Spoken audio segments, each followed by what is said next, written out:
Coronation Street has made soap history this year with its first male rape storyline, and David, played by Jack P. Shepard, has been going through emotional turmoil ever since. Yet with Josh Tucker's Ryan Clayton introduction to the Cobbles,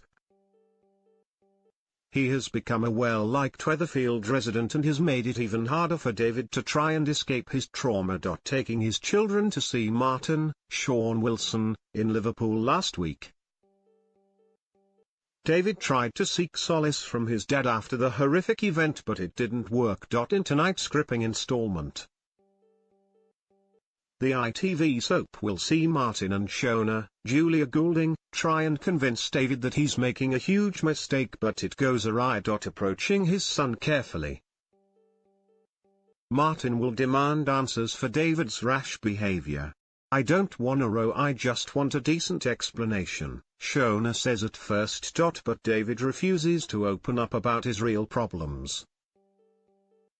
Struggling to cope deep down. Unwilling to back down, Martin chimes in, "I've just been down the pub, talking to a mate of yours. Is his name Josh? He was worried that you might not be thinking straight." David insists that the pair are no longer friends and he's gone off the mechanic. But it doesn't stop Martin from pressing the issue. Declaring that he's not forcing Shona to come with him. David remains stubborn, but Martin continues, "I just think maybe you just need to slow down. I don't want you making a decision that you might regret.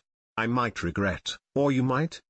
David then spits before storming off. What follows is a huge shouting match between not only Martin and David in the street, but then Sarah Platt, Tina O'Brien, suddenly turns up with David's children. Trying a last-ditch attempt to convince his son to stay, Martin goes on to apologize for leaving all those years ago when David was a little boy. "I'm doing no such thing." Turning his back, he insists, "I'd love to see my grandkids grow up, but not if it's not the right thing for you. That's all I've ever wanted. Do you not think I kick myself over what happened? I had it all and I threw it all away. I just want this to be a brand new beginning for me, and yeah, maybe you too. So do I. That's why I want to move to New Zealand." David says again. Yet as the children end up sobbing about the idea of leaving their home, will David be forced to change his mind and face up to his rapist Josh once and for all? Or will Sarah be left in charge and David will disappear without a trace? Coronation Street continues tonight at 7:30 p.m. on ITV.